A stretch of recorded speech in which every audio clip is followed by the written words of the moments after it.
Bonjour à toutes et à tous, c'est Paul Dameux pour vous présenter un nouveau sapin en sucette.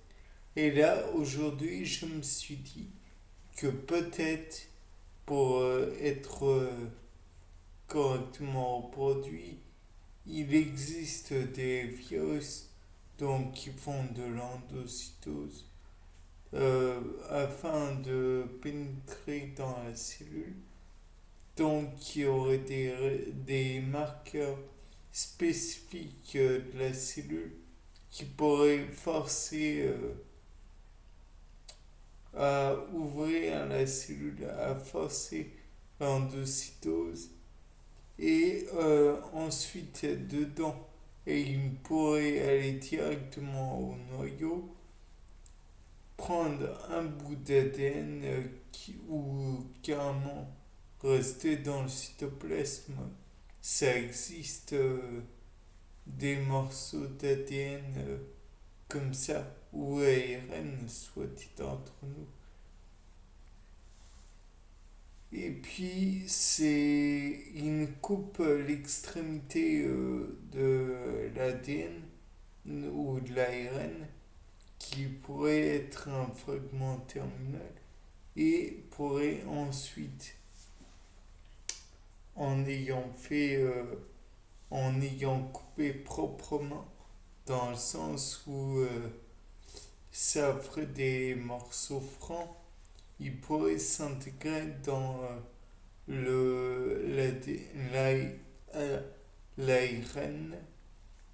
pourrait se coller à cet ARN et remettre la coiffe de telle façon à ce que l'on ne considère pas que c'est un morceau arrangé et qui n'a aucune raison d'être. Ensuite, il pourrait aller directement dans le noyau sans être inquiété et se faire reproduire ou répliquer ou quelque autre ou traduire. Et dans cette traduction, on pourrait réobtenir divers molécules dont des protéines et cela pourrait former des prions qui sortiraient par exocytose de la cellule, comme ça pourrait être de la transcription et donc ou de la réplication, mais dans tous les cas de figure, transcription, cela donnerait de l'ADN et ce serait un virus à ADN naturellement, comme un adénovirus par exemple. Il sortirait par la suite après s'être fait répliquer en un seul brin néanmoins. Et étant donné que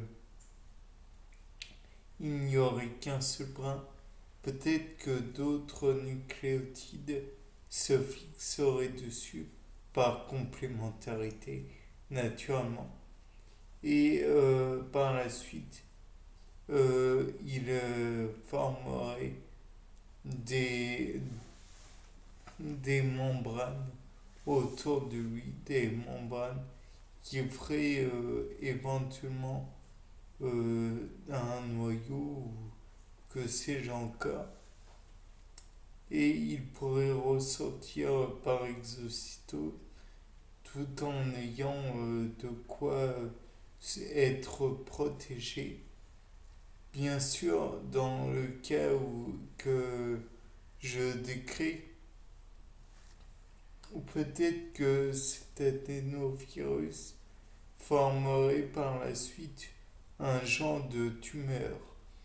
Et donc cette tumeur finirait par grossir puisqu'elle ferait divers mitoses, méioses et grossirait sans cesse. Et qui dit grossir sans cesse, dit prendre du volume. Naturellement, ce qui donnerait une tumeur, comme je vous le dis. Mais cela peut être une tumeur bénigne comme une tumeur maligne. Et si c'est une tumeur maligne, elle peut engendrer des problèmes non négligeables, comme vous le savez, et éventuellement engendrer des problèmes sur la vie de la personne, voire même engendrer sa mort. Mais n'allons pas jusque-là. Peut-être qu'elle pourrait engendrer des produits défaillants, comme par exemple, supposons une tumeur au foie qui produirait une insuline qui pourrait être défaillante elle aussi, telle que par exemple, elle pourrait stocker une partie du glucose, mais ne n'en arriver à une certaine quantité de glucose, elle s'arrêterait. Ou alors peut-être pourrait-elle engendrer un glucagon qui permettrait la libération certes du glucose, mais une libération telle que on ne pourrait pas déstocker du foie. Ce serait une libération, mais avec phosphorylation tout de même du glucose, ce qui pourrait être utilisé que par le foie, ce qui serait un peu dommageable puisque le foie permet de, de redonner du glucose en période de jeûne à tout l'organisme. Ou alors, comme c'est un organe très polyvalent et capable de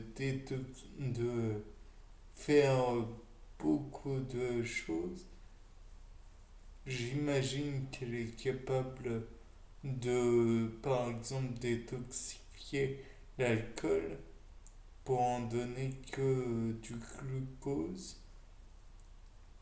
Peut-être que avec cette humeur, une partie de l'alcool ne pourrait pas être détoxifiée, ou peut-être que cela donnerait des chaînes carbonées à l'éthanol, du genre propanol, ou d'autres,